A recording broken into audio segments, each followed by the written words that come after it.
नमस्कार. मी राहुल कुलकर्णी. धार्मिक कट्टरवाद मानणाऱ्या आणि त्याच्या आधारावर अवलंबून राहून, तशा विचारसरणीवर अवलंबून राहून जगभरातल्या घटनाक्रमांचं विश्लेषण करणाऱ्या कोणत्याही धर्माच्या मंडळीसाठी, कोणत्याही, नॉट ओन्ली फॉर मुस्लिम, कोणत्याही धर्माच्या मंडळीसाठी हा आखातातला संघर्ष, मध्यपूर्वमधला संघर्ष हा एक प्रकारचा धडाच आहे. आणि राष्ट्रीय स्वयंसेवक संघाचे सरसंघचालक श्री मोहन भागवत यांनी मधल्या काळामध्ये जी समन्वयवादी भूमिका घेतली होती, तीही उजव्या विचारसरणीच्या मंडळींनी सखोलपणे त्याचं विश्लेषण करून आपल्या देशातल्या धार्मिक अल्पसंख्याकांना आपल्याबरोबर घेऊन त्यांची वाटचाल करणं का आवश्यक आहे, त्यासाठी हे विश्लेषण. आणि म्हणून मी त्याची उदाहरणं शेवटी देईन की जी आपल्या शेजारच्या 2 देशातली आहेत. पण त्याच्या आधी मध्यपूर्वमध्ये हे जे काही सुरू आहे, असं का होत नाही की ही सगळी मुस्लिम राष्ट्र असूनसुद्धा, म्हणजे त्याच्यात 2 ब्रँचेस आहेत, शिया आणि सुन्नी, म्हणून तो संघर्ष हे देश एकमेकांच्या विरोधामध्ये, ज्याला म्यूट स्पेक्टेटर किंवा शांतपणे बघतायत, उलट ते एकमेकांच्या विरोधात हल्ले करतात, असं आहे का? असं नाही.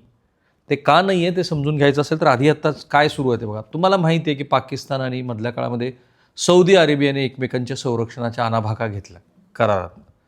आणि सुरुवातीला इराणमधल्या आयातुल्ला अली खामेनी यांच्या हत्येनंतर पाकिस्तानच्या जवळपास सगळ्याच प्रांतात, खैबर पख्तूनवा, लाहोर घ्या, कराची घ्या, वेगवेगळ्या प्रांतामध्ये अक्षरशः दंगली झाल्या.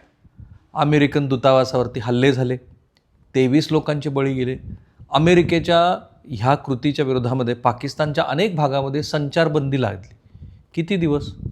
1, 2, 3 दिवसानंतर आता तिथं पुन्हा वातावरण हे इराण विरोधी तयार झाले. नवे पाकिस्तानचे स्वयंघोषित फील्ड मार्शल आसिम मुनीर यांनी आता भूमिका घेतली आहे की जर इराणनी सौदी अरेबियावरती हल्ला केला तर आम्ही सौदीच्या मदतीला जाऊ. किती दिवसात वातावरण हे बदललं आहे. आणि ते समजून घ्यायचं असेल तर हे सगळं काय चाललं हे नीट लक्षात घ्यायला हवं. जर तुम्ही या युद्धामध्ये ज्या काही धार्मिक छटा आहेत, या युद्धामागचं अर्थकारण ते लक्षात घेतलं तर लक्षात येईल की इराण हा जगातला सर्वात मोठा शिया पंथीयांचा देश आहे. लेबनॉनमधील हिजबुल्ला आणि येमेनमधील हुती, म्हणजे जे जैदी शिया आहेत, ते इराणच्या बाजूने आहेत. पण सुन्नी गट जो आहे, Saudi Arabia, UAE, Qatar, Kuwait, Jordan आणि पाकिस्तान, हे प्रामुख्यानं सुन्नी बहुल देश आहेत. हे देश इराणच्या विस्तारवादी धोरणांच्या विरोधात आहेत आणि अमेरिकेचे जवळचे मित्र आहेत असं सांगितलं जातं, विच इज नॉट ट्रू. खरं काय ते पण मी तुम्हाला सांगेन. आता ह्या सगळ्या मिडल ईस्टमधल्या युद्धामध्ये मुस्लिम राष्ट्राची भूमिका काय आहे? तर सामान्य जनतेची भूमिका वेगळी आहे. अनेक मुस्लिम देशातील सामान्य जनतेमध्ये इस्रायल आणि अमेरिकेच्या विरोधात संताप आहे. तो पाकिस्तानमध्ये पण आहे आणि काही प्रमाणामध्ये भारतामध्ये पण आहे.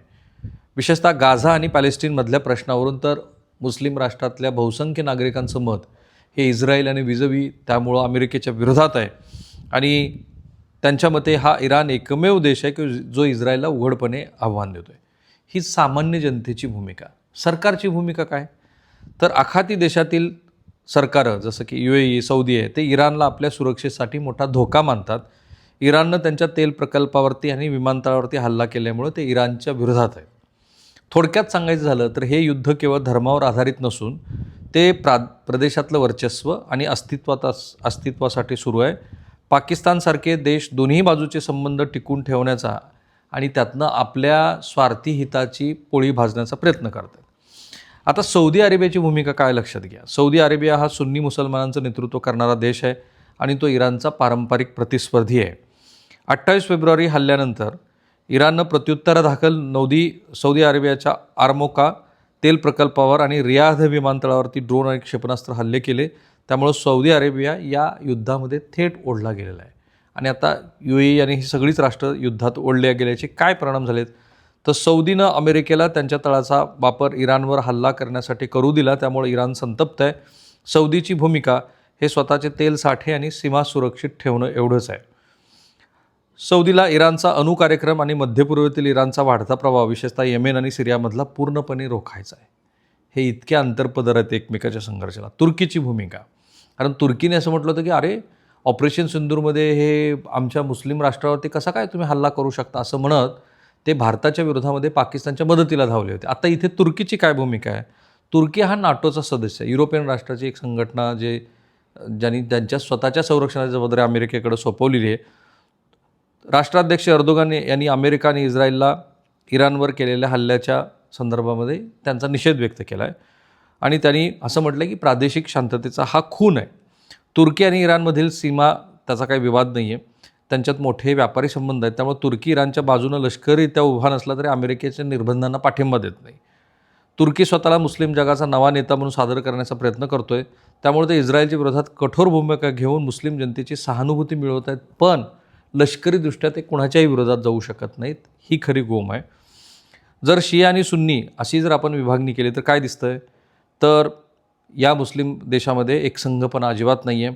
प्रत्येक देशाला स्वतःच्या अर्थव्यवस्थेची आणि सीमेची काळजी आहे आणि हेच सगळ्या जगाचं वास्तव आहे.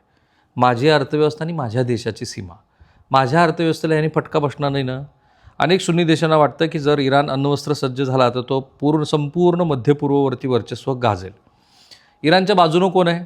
तर हेजबुल्ला जे लेबनॉन आणि लेबनॉनचं सरकार पण नाही. हेजबुल्ला ही दहशतवादी संघटना, हुती जे विद्रोही आहेत येमेनमधले आणि काही शिया मिलिशिया म्हणजे अतिरेकी संघटना. अमेरिका आणि इस्रायलचे समर्थक कोण आहे? Saudi Arabia, UAE, Bahrain, Jordan, Kuwait, Qatar. त्यामुळे ते या सगळ्याच राष्ट्रावरती इस्रायलनं हल्ला चढवलेला असल्यामुळं ते सगळे अमेरिकेचे हितराष्ट्रीय देश झालेत.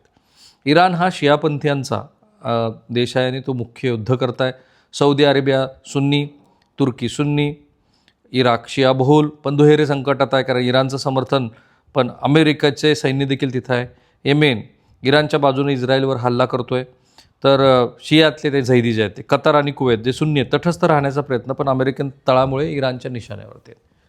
हे असं राजकारण आहे. त्याच्यामागं केवळ अर्थकारण आहे. आता आपल्या 2 शेजारी देशाचा तुम्हाला उदाहरणादाखल सांगतो. एक बांगलादेश, दुसरं श्रीलंका. श्रीलंकेचा इतिहास एकसारखा.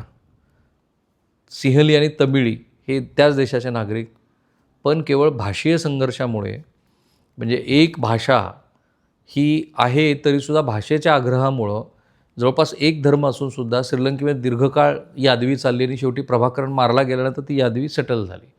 याचा अर्थ काय? तर तुम्हाला जोडणारा जो एक संघ, एक धागा आपण ज्याला म्हणतो, तो भाषिक असेल, तो धार्मिक असेल, तो तुमच्या देशामध्ये खरोखरच सुरक्षितता प्रदान करेल आणि शांतता नांदवेल याची काही खात्री नाही. बांगलादेश एक धर्म पण भाषा वेगळी, एकच इतिहास. बांगलादेश हे पूर्व आणि पश्चिम पाकिस्तानचा. झालं काय की इतके धार्मिक अत्याचार तिकडच्या पठाणांनी केले, इकडच्या मंडळींनी जे काही राजनैतिक यश मिळवलं निवडणुकीमध्ये ते मान्य केलं नाही आणि त्या विशिष्ट अत्याचाराच्या काळामध्ये इतक्या बांगलादेशी महिलेवरती इतके घृणास्पद अत्याचार त्याच एका धर्माच्या असलेल्या मंडळींनी केले. तर याच्यातनं शिकवण एवढीच आहे की जगाचं अंतिम सत्य हे अर्थकारण आहे. आणखी उदाहरण सांगू.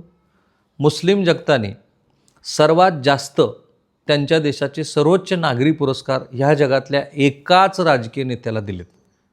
अमेरिकेच्या दिलेत, चीनच्या दिलेत, रशियाच्या दिलेत, पंतप्रधान श्री नरेंद्र मोदी यांना दिलेत. आणि त्यामुळं ह्या देशामध्ये धार्मिक कट्टरता मानणारे कोणतेही ग्रुप, कोणत्याही जातीचे, कोणत्याही धर्माचे असतील तर त्यांनी हे लक्षात घ्यायला हवं की या जगाचं अंतिम सत्य हे अर्थकारण आहे. तुमची आर्थिक बाजू किती बळकट, तुमच्या आर्थिक हिताचा कुणी संकोच करतोय का, त्याच्यावरती जगाचं राजकारण चालतं ना की धर्मावर. आणि त्यामुळं कुठेतरी काहीतरी घडलं आहे त्याचे नारे ह्या देशात द्यायचे किंवा ह्या देशातल्या धार्मिक अल्पसंख्याकांना केवळ त्यांच्या धर्मावरून टोकदारपणे विरोधाला सामोरे जायला भाग पाडायचं, हे सगळं बंद केलं पाहिजे. हे या आखाती युद्धातनं आपल्यासाठी असलेला संदेश आहे.